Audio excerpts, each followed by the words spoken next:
See, mida kõige rohkem kardeti pärast Donald Trumpi visiiti Hiinasse, kahjuks juhtuski. Trump tegi selle ametlikuks ja veel kaamerate ees. Ameerika president teatas avalikult, et USA ei hakka Taiwani ees sõdima, kui Hiina ründab. Ja üldse, Ameerika presidendi sõnul plaanib hoopis Taiwan rünnata Hiinat, mitte vastupidi. Seetõttu ei peaks USA müüma Taiwanile relvi. Ja mis kõige tähtsam, Trump tunnistas, et kui Xi Jinping küsis temalt, kas ta hakkab Taiwani kaitsma, vastas ta, et ei hakka.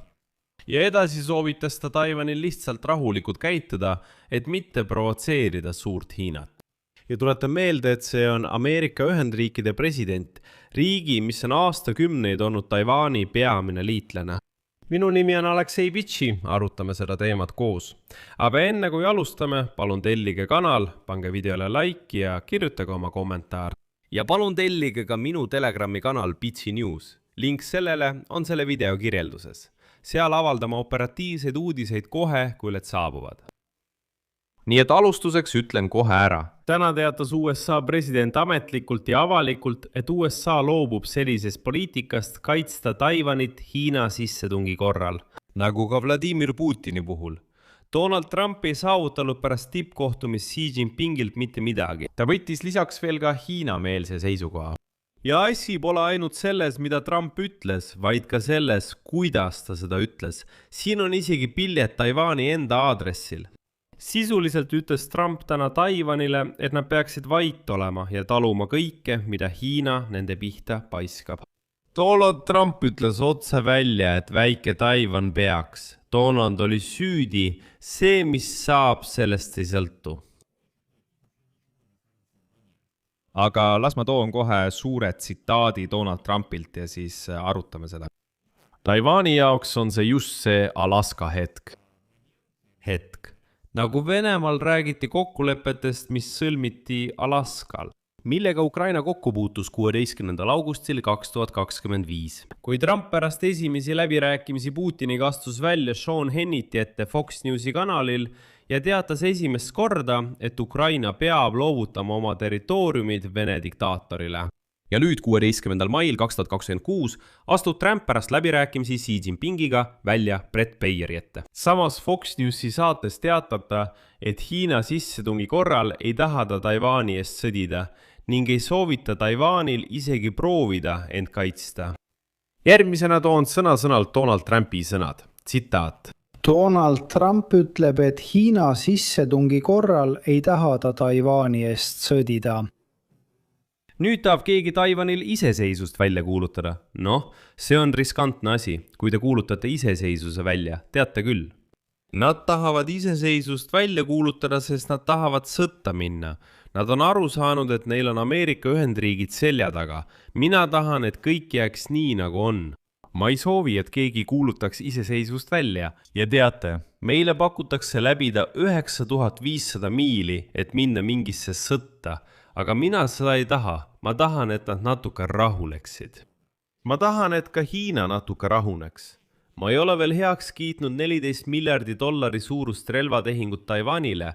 Vaatame, mis saab. Võib-olla ma teen seda, võib-olla mitte. Aga meie ei taha sõdu. Kui kõik jääb nii, nagu on, sobib see Hiinale.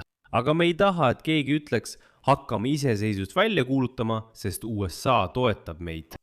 Kui te vaatate võimalusi, siis Hiina on väga suur riik ja Taiwan on väga väike saar, mis asub neist 59 miili kaugusel. Ja meie, tuletan meelde, oleme neist 9500 miili kaugusel. See on üsna keeruline probleem.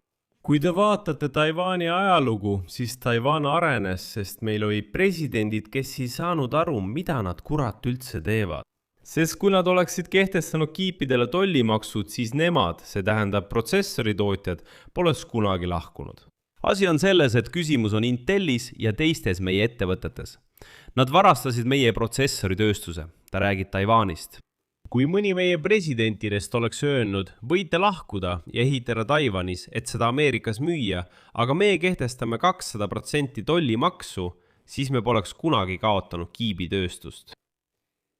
Tsitaadi lõpp. jah, need on kõik Ameerika Ühendriikide presidendi sõnad. Ja mulle tundub, et siin polegi eriti midagi kommenteerida. Trump lihtsalt annab Taiwani lihtsalt Hiinale ära ja soovitab Taiwanil isegi mitte vastu hakata, kui Hiina saarele haiget teeb. Ja kui Taiwanile see ei sobi, siis tema, Donald Trump, on valmis neile isegi mingid tollimaksud kehtestama. Ja kogu retoorika taandub sellele, et kes te üldse olete, Taiwan? Kes te üldse olete? Kui teie mikrokiipide tootmist ei oleks, poleks teid üldse vaja.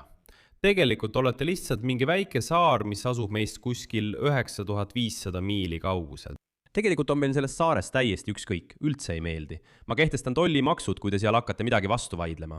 Ja nüüd vaadake, mida ütles Hiina välisminister Wang Yi kohe pärast seda, kui Trump oli ära lennanud. Tsitaat.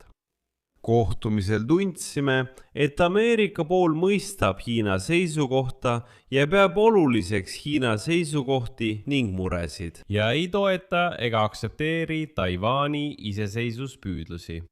See on Hiina välisministri avalik avaldus selle kohta, et Ameerika pool on tegelikult nõustunud nende seisukohaga Taiwani küsimuses. Ja Washington ei lükanud seda avaldust ümber. Ei, vastupidi, Donald Trump ütles veel värvikalt, kui väga ta sellega nõustus. Aga siin tekib kohe paralleel Ukraina ja Taiwani vahel. Trump ütleb, et ta ei ole midagi võlgu Taiwanile, nagu ka Ukrainale. Ukrainal oli Budapesti memorandum ja Taiwanil olid samuti 2 seadust, mis kohustasid USA'd aitama. Ma selgitan. Kui Donald Trumpile meenutati, et USA on seaduse järgi 1979 aasta Taiwani suhete seaduse järgi kohustatud tarnima Taiwanile relvi enesekaitseks. Ja et teise, 1982 aasta seaduse järgi samuti. USA'l on Taiwani ees otsene lubadus, et nad ei hakka kunagi Pekingiga konsulteerima relvade tarnimise küsimustes sellele saarele. Trump vastas sõna-sõnalt järgmiselt. Kuulake. 1979 ja 1982 aasta olid väga ammu ning olukord on tegelikult muutunud. See oli eelmisel sajandil. Millest üldse räägite? Jah, me lubasime teile midagi, aga need olid ju eelmised presidendid. Mis mina sellega seotud olen? Nagu, me ei pea ju aastaid oma kohustusi meeles pidama. See ongi kogu vastus. Kui kaua? 44 aastat Ameerika kohustusi. Nagu muuseas, sama on ka USA kohustustega Ukraina ees Budapesti memorandumi järgi. Trump ütleb, see tegid mingid eelmised presidendid, mis mina sellega seotud olen. Muide, Taiwani reaktsioon oli kiire ja ühemõtteline. Ametnikud rõhutasid, et Ameerika ametnike enda avaldused näitavad, et USA poliitika saare suhtes pole muutunud. Ja siin tuleb tunnistada, et tõesti, Ameerika Ühendriigid pole kunagi ametlikult toetanud Taiwani iseseisvust. Nad on alati toetanud ühe Hiina poliitikat. Aga ma tuletan meelde näiteks Nancy Pelosi, demokraat. Ta lihtsalt võttis lennuki ja lendas Taipeisse. Üldse mitte arvestades mingit Pekingit. Ja ma tuletan meelde, et Peking ei lubanud endale selliseid avaldusi, nagu ta teeb praegu. Aga, ja see on põhimõtteline, Taipeis teatati samuti. Taiwan kutsub USA'd üles mitte lõpetama relvade müüki saarele, rõhutades selle tehingu tähtsus piirkondliku julgeoleku ja heidutuse seisukohalt. Ehk siis Taipei palub avalikult mitte peatada seda, mida Trump avalikult keeldub kinnitamast. See on justkui selge ebakindlus partneri suhtes. On ilmne, et see oli Hiina jaoks võit, kuigi riikliku julgeoleku nõunik Valts tuli pärast tippkohtumist välja ja püüdis kõiki justkui rahustada. Edasi toon tema tsitaadi. President Trump ütles, et ta ei taha näha sõda Taiwani väinas. Parim viis rahu säilitamiseks on anda Taiwanile relvi, mis on vajalikud kommunistliku Hiina sissetungi heidutamiseks. Ja Peking ei hääleta selle üle, milliseid relvi me Taiwanile või ükskõik millisele teisele riigile müüme.